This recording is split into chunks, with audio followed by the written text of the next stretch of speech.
Good morning and welcome to another edition of WMRT Breakfast. I'm joined here this morning with Craig Mitchell and Jesper Radich. We've woken up this morning to some not great weather conditions, unfortunately. There's not much breeze at the moment, but we're going to be talking a little bit more about that later. Yesterday we managed to whip through loads of racing. We ended the day as the breeze was dying with 2 of the flights done in the semi-finals. In the semi-finals we had Torvar Murski, who drew to race against Bertrand Passé, and then Damien Eel drew against Jesper Radich.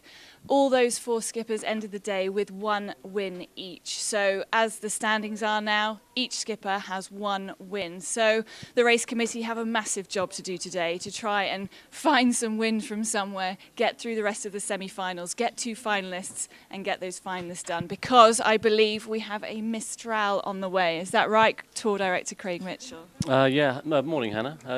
You're right. We've known all week, or it's been forecast all week, that the Mistral is going to come in. About 80% when we began, and now they're 99% sure.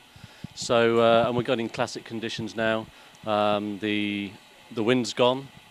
There's some rain coming and cloud cover, and so what we're going to see next is the breeze, maybe about 4 o'clock, come in from the west at about 20 knots.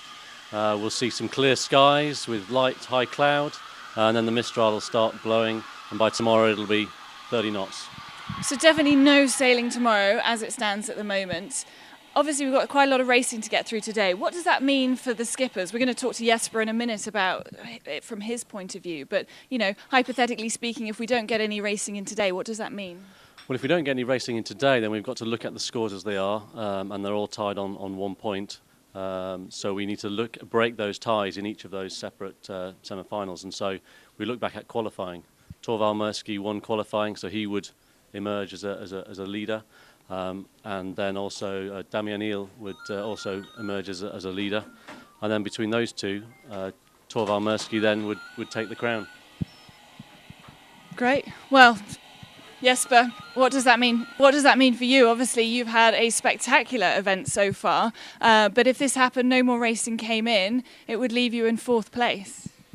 Well, it just means that what we did back on day 1 with having a little bit of a difficult day, slow day to get going, is actually in the end gonna, hit us pretty hard for the final result, because we had a strong race against them yesterday, and we had another race we were leading that was cancelled. So I feel pretty strong about the semis, and if I have to leave here as 4th place on the final ranking, I'd be pretty disappointed. But equally, you don't want to go out there and try and race in unfavourable, tricky, changing conditions. Is that right? Well, you should never sail unfair races, but at the same time, you should respect that all the teams need a little bit of time to adapt. I mean, Damien's got 8 years of experience in these boats. I got 4 days.